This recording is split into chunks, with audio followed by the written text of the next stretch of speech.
안녕하세요. 주식 정리해드리는 주정남입니다. 오늘도 시장 정리부터 먼저 시작해보도록 하겠습니다. 일단 미국 및 주요국의 증시는 성금요일로 휴장하는 모습이 보여졌습니다. 일단 미국은 오늘 장을 재개하는데요. 몇몇 유럽 국가나 홍콩 같은 경우에는 오늘까지 휴장이기 때문에 요 감안하시면서 살펴보시면 될 것 같고, 자, 그렇기 때문에 이 뉴스들 바로 보면서 저번 주에는 어떤 일들이 있었는지 하나씩 살펴보도록 하겠습니다. 일단 그동안 이 우크라이나 지역에서 돈바스를 포기할 것이다라는 전망과는 다르게 이번에 젤렌스키 대통령이 돈바스 지역 포기 못한다라고 이야기를 했습니다. 전쟁 전체에 영향을 줄 것이다라고 밝히면서 잘못하다가는 전쟁 자체가 길어질 수도 있을 것이다라는 전망들이 하나씩 나오고 있는데요. 아마 이 우크라이나 지역 자체가 지금 굉장히 많이 황폐화가 된 상황이고, 그리고 진행을 하고 있는 협상에서 우위를 차지하기 위해서 이런 이야기들을 한 것이 아닌가 싶기는 한데, 일단 이게 어떻게 진행이 될지는 저희 같은 경우에는 향후 나올 뉴스들을 봐야 될 수밖에 없잖아요.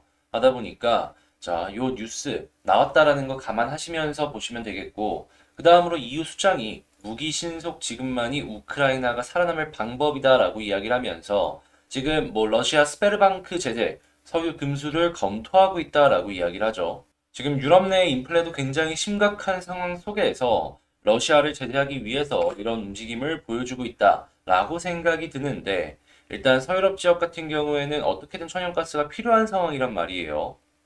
자, 이게 서유럽에도 이제 동의를 얻으면서 진행을 할 수가 있을지, 말로만 이렇게 진행을 할지, 아니면 다 함께 움직일지는 향후 뉴스를 보면서 이것 역시도 하나씩 살펴보면 좋을 것 같습니다. 이게 말뿐일 수도 있어요. 최근에 계속 있었던 이야기들처럼 하니까 이게 무조건 된다라고 생각하기보다는 이런 가능성이 있구나 정도로 생각을 하시면서 넘어가시면 좋을 것 같습니다. 물론 시장에 영향을 줄 수 있기 때문에 그런 것들은 다 체크하면서 넘어가야 되겠죠. 자, 그리고 지금 이 원유의 가격이 다시금 반등하고 있는 상황 속에서 시위대가 난입을 하면서 원유 생산에 차질이 생겼다라고 이야기가 나왔습니다. 아무래도 이러한 부분들 자체가 이 국제 유가에 영향을 주는 이슈 중에 하나이기 때문에 장기화가 된다면 문제가 생길 수 있다라는 건 생각을 하시면서 보시면 되겠고, 당연히 이렇게 물가가 올라가는 이슈가 계속되면 될수록 통화 안정에 대한 이야기가 나올 수밖에 없겠죠. 지금 미국 FOMC 쪽에서 5월 달에 금리 인상에 대한 이야기가 거의 100% 확정되다시피 이야기가 나오고 있죠. 5월 달부터는 긴축을 진행을 할 수가 있다는 내용들이 계속해서 나오고 있고요. 당연히 긴축을 하게 된다면 시장의 유동성이 줄어들게 될 것이고, 시장의 유동성이 줄어들게 된다면 가치주보다는 성장주들에는 악재로 연결이 될 수밖에 없을 것이다 라는 걸 하나씩 하나씩 연결해서 생각을 해볼 수가 있겠습니다. 그런데 이제 이 성장주들 중에서도 거의 매출이 확정되다시피 하는 2차전지 소재 같은 경우에는 오히려 올라가는 모습을 보여주고 있거든요. 그쪽은 성장주의 느낌도 있지만 이 가치주의 느낌도 있기 때문에 그렇다라고 이제 생각을 해볼 수가 있겠는데, 이 성장주 내에서도 이렇게 분류해서 봐야 될 필요가 있다라는 거 생각을 하시면서 보시면 좋겠습니다. 자, 그리고 전 세계의 미국이나 유럽 같은 경우에는 긴축이 트렌드가 된다라고 한다면 중국 같은 경우에는 현재 봉쇄로 인해서 경기 성장 자체가 너무 크게 둔화가 되고 있다 보니까 경제를 살리려고 금리 인하가 트렌드가 되고 있는 걸 확인을 할 수가 있어요. 이번에 지준율을 인하하면서 102조 원의 공급 효과를 기대할 수 있다라고 하는데, 지금 뭐 아시는 분들은 아시겠지만 오늘 중국의 주요 경제 지표들이 발표를 합니다. 제가 오늘 텔레그램에 올려드린 내용인데 1분기 GDP부터 실업률까지 다 발표가 돼요.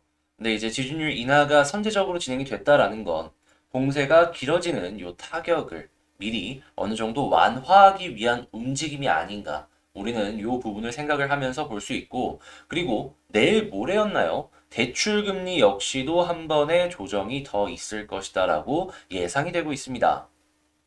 그러면 중국발 충격이 뭐 한국에 단기적으로 올 수는 있어도 어느 정도 선반영도 생각을 해볼 수가 있고, 중국 정부의 대응에 대해서 이제 긍정적으로 연결이 될 수가 있기 때문에 이건 나름대로 안정적으로 쭉 볼 수 있을 것 같다. 이 정도로 생각을 해볼 수가 있을 것 같습니다. 다만 이 봉쇄화가 장기화되다 보니까 배터리 관련된 이러한 부품들 소재부터 시작해서 다양한 부분들이 지금 상당히 정체가 되든가 가격이 올라가는 그런 모습들이 보여주고 있는데, 특히나 배터리 같은 경우에는 리튬을 필두로 계속 가격이 올라가고 있다라고 하죠. 양극재 가격이 지금 25% 정도 인상이 됐다라고 하면서 전기차들의 가격이 계속 올라가려는 모습들이 보여지고 있는데, 근데 중요한 건 우리가 여기서 찾아볼 수 있는 거, 우리나라의 4대 소재사에서 일제히 이 가격을 올렸다라는 것입니다. 한마디로 이들이 앞으로 어느 정도 벌 것이다라고 예상을 했던 이 수치보다 더욱더 높은 수치를 벌 가능성이 높은 게 지금 이 순간이다라는 것이죠. 판가가 올라가면 영업이익률은 일정 수준을 유지를 할 수밖에 없기 때문에 영업 수익 자체도 올라가는 걸 우리는 기대를 해볼 수가 있겠죠. 그러면 당연히 우리가 예상했던 시가총액보다 조금 더 높은 위치까지를 생각을 해볼 수가 있는 게 현재 양극재 배터리 소재 관련주들이다 생각을 해보면 좋을 것 같습니다. 자, 그리고 중국 같은 경우에는 봉쇄가 계속되고 있는데, 애플의 이 생산 라인이 있는 폭스콘 공장이 있는 중국의 정저우도 코로나19 봉쇄가 진행이 되었다라고 합니다. 당연히 애플의 타격이 있겠죠. 애플의 타격이 있으면 애플에 납품을 하는 한국 기업들도 타격을 받을 것이고, 자, 그러면 한동안 이 한국의 부품업체들이 잠깐 주춤할 수 있다. 요 연결해서 볼 수 있겠습니다.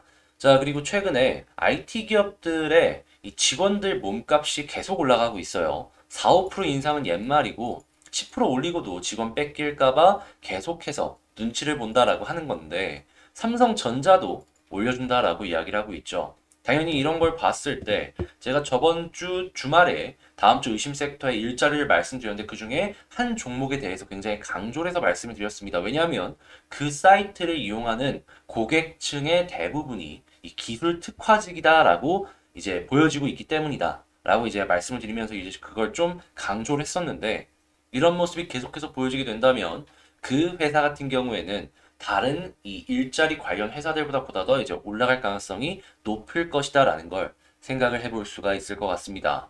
수급도 굉장히 좋았었고요. 그래서 이제 그 종목이 뭔지 궁금하시다면 주말에 올라간 영상 보시면 되겠고요. 자, 그리고 코로나 엔데믹 시대 반도체 호황은 끝이냐라고 아직 물음표를 띄고 있는데, 제가 생각을 했을 때에는 뭐 보복 소비니 뭐니 하면서 판매량 자체는 이전보다 줄을 수는 있어도 어느 정도 올라갈 수는 있을 것 같다라고 생각을 하고요. 서버 수요가 이게 계속해서 늘고 있잖아요. 여기에 디램 되게 많이 들어갑니다. 이 업황이 조금 주춤한 거는 중국발 이슈라고 저는 생각을 하기 때문에, 중국발 이슈가 끝나고 공장이 풀로 가동이 되는데도 불구하고 디램 가격이 안 좋다면 그때 조심하는 것도 좀 괜찮지 않을까, 이렇게 생각을 해요. 자, 그리고 거리두기 해제, 인플레 방어까지 지금 유통주가 벼뜨나라는 얘기가 나오고 있는데, 뭐 음식료부터 해서 수혜를 받는 기업들이 생기고 있다라고 합니다. 당연히 이런 쪽 관심 있으신 분들 같은 경우에는 방어주로서 하나씩 살펴보시면 좋을 것 같고요. 자, 그리고 올해 폭염이 또 올 것이다라는 전망에 에어컨 공장이 바빠지고 있다라고 합니다. 에어컨 관련주들 같은 경우에는 뭐 3월부터 계속해서 꿈틀꿈틀했다라는 걸 알고는 있는데, 제가 한번 소개를 해드렸었죠.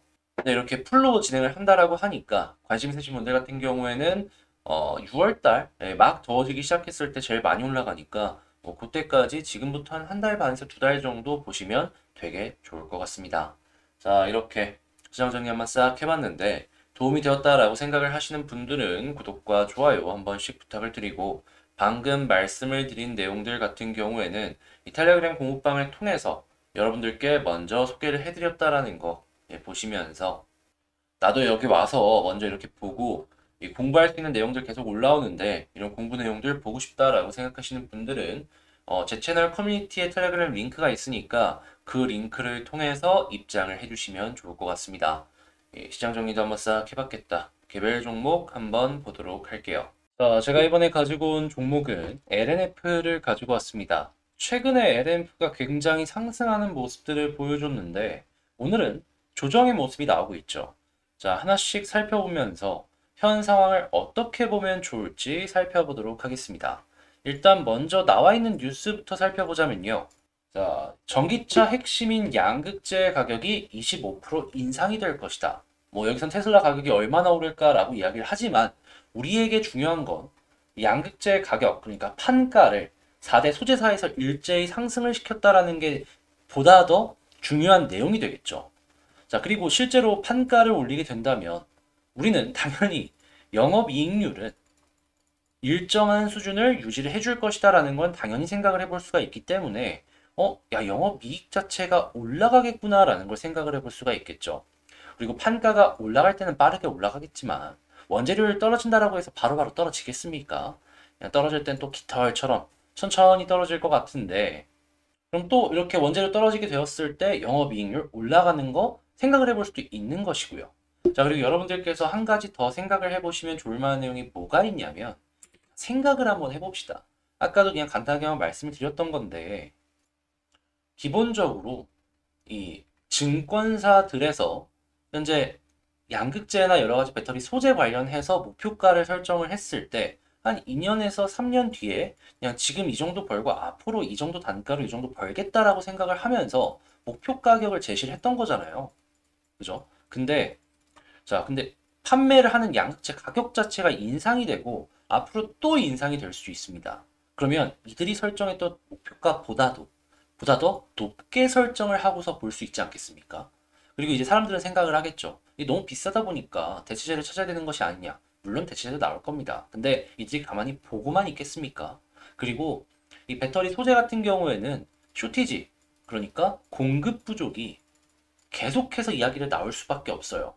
그러면 일단 뭐 대체재가 있다라고 하더라도 충분한 물량이 나올 가능성은 매우 낮기 때문에 있는 거라도 비싸더라도 사야 되지 않을까요?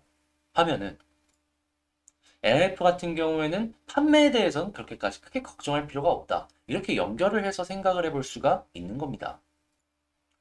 그러면 여기서 우리가 이제 생각을 해볼 건 간단하죠. 아, 이전에 증권사들이 목표가로 설정해 놓은 가격보다 보다 더 높게 생각을 해봐도 좋을 것 같다. 자, 이렇게 보면서 이 LNF를 좀 보자면 일단 최근에 그 단가가 올라갈 것이다, 판가가 올라갈 것이다라는 기대감 때문에 좀 올랐다가 완전히 인상이 됐다라고 하니까 좀 기대감이 꺾이니 없어졌다라고 하는 게 맞겠죠. 소화가 되었으니 조금 조정이 나오고 있다. 이렇게 연결을 해서 볼 수가 있을 것 같습니다. 자, 그리고 솔직히 제가 지금 조금 걱정을 하는 부분이 뭐가 있냐면 헤드앤숄더 나왔죠. 보통 이러면 여기서 21선까지 이탈을 하면은 큰 하락 한번 나올 수도 있을 것 같거든요. 그래서 만약에 본다면 지지라인을 1번으로 21선을 지지를 해주느냐 못 해주느냐를 1순위로 놓고 보는 게 가장 지금 중요한 상황인 것 같다. 이렇게 볼 수 있겠습니다. 자, 수급도 한번 볼게요. 역시 수급이 지금 조금 꺾여 있네요. 최근에 많이 사는 모습이 보여지긴 했는데 이렇게 꺾이는 모습이 나오고 있어가지고 이게 계속 이어져 줄지, 만약에 이게 이어지지 않고 다시 반등을 하는 모습이 보여지게 된다면 21선 딛고 올라가는 거 더 기대해 볼 수 있을 것 같거든요. 자, 그러면 얘는 수급들이 어떻게 되는지에 따라서 지지를 해줄 수 있을 것 같다 없을 것 같다 예상을 하면서 살펴보시면 될 것 같고요. 자, 그리고 나서 지지라인은 21선이라고 두 대, 만약에 조금 더 떨어진다라고 하더라도 이 위에 있다라고 하면은 나중에 이제 리포트들 동시에 막 나오기 시작을 하면은 올라갈 가능성이 높으니까 생각을 하시면서 마냥 떨어진다라고 해서 파는 것보다는 여유롭게 널널하게 보는 걸 전 개인적으로 여러분들께 제안해 드리고 싶어요. 자, 그리고 이제 올라가는 모습이 보여줬을 때 저항이 어디냐 이것도 생각을 해봐야 될 것 같은데 일단 이전에 고점 부근 말고는 위에 뭐가 없어요. 예. 그래서 만약에 이제 여기를 뚫어준다. 25만 5천을 뚫어준다. 라고 한다면 그때부터는 이 연봉이 이제 막 바뀌는 거고 월봉상으로 본다라고 하더라도 요 라인 지금 뚫고 위에서 자리 잡아주는 거잖아요. 추가적인 상승을 기대해봐도 좋을 것 같습니다. 자, 또한 지금 여기 위쪽에서 자리를 계속 잡아주는 모습, 그러니까 한마디로 현재 위치에서 자리를 잡아주는 모습이 뭐 헤드앤숄더니 뭐니 상관없이 계속해서 이어져 주게 된다면 저는 여기서는 빠른 시간 내에 반등 한 번을 기대해봐도 나쁠 게 없다. 그때부터 뭐 추가해서 생각을 한다면 아래 지지라인 짧게 잡아놓고 그렇게 봐도 되게 좋을 것 같다라고 말씀을 드릴 수가 있을 것 같네요. 자, 그러면 지금 방금 말씀을 드린 내용들을 가지고 총 정리를 해보자면 자, 일단 1번 수급이 단기적으로 조금 꺾였는데 이게 반등을 해주는 모습이 보여지게 된다면 충분히 좋다. 그리고 두 번째, 현재 21선 라인과 월봉의 라인은 어느 정도 겹쳐져 있다. 여기 위에서 계속 횡보해주는 모습이 보여지게 된다면 빠른 시간 내에 반등 기대 가능하다. 하지만 다 이탈하면은 근데 좀 길어지는 거 오케이라고 생각을 한다면 조금 아래쪽으로 떨어진다라고 하더라도 이쪽은 리포트가 무조건 나올 수밖에 없는 섹터이기 때문에 이 리포트 나올 때까지 기다려보자. 이렇게 말씀을 드리면서 정리를 끝내도록 하겠습니다. 자, 이렇게 LNF에 대해서 저도 기대를 한다라고 말씀드리면서 끝마치고 싶고요. 제 영상이 도움이 되었다라고 생각을 하시는 분들은 구독과 좋아요 한 번씩 부탁을 드리면서 자, 그리고 이 의심 섹터에 대해서 주말에 올려드렸던 거 기억하실지 모르겠는데 벌써부터 네, 큰 변동이 없었던 사람인 HR부터 이렇게 일자리 관련주들이 꿈틀꿈틀하는 모습을 확인을 할 수가 있습니다. 저번 주에는 조금 실패를 했는데 다시 저번 주부터 시작이 매우 좋은 상황이다라는 걸 알 수가 있네요.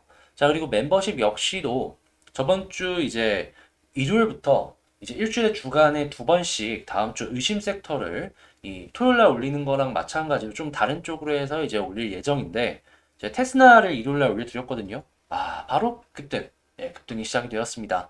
그래서 이런 것들 한번 같이 꾸려나가고 싶다, 같이 공부를 하면서 이 어려운 시장 헤쳐나가고 싶다라고 생각을 하시는 분들이 있다면 저는 실제로 막 다 보여드리면서 이제 하나씩 하나씩 헤쳐나가고 있잖아요. 구독 옆에 가입하기 있으니까 그 멤버십 한번 고려를 해보셨으면 좋을 것 같네요. 자, 교촌 FAB 역시도 지금 이 순간 계속 올라가고 있는데 자, 이런 거 계속 같이 공부를 하고 있다라는 겁니다. 자, 그럼 전 다음에 더 좋은 영상으로 다시 한번 찾아뵙도록 하고요. 주식 정리해드리는 주정남이었습니다. 영상 끝까지 시청해주셔서 감사합니다.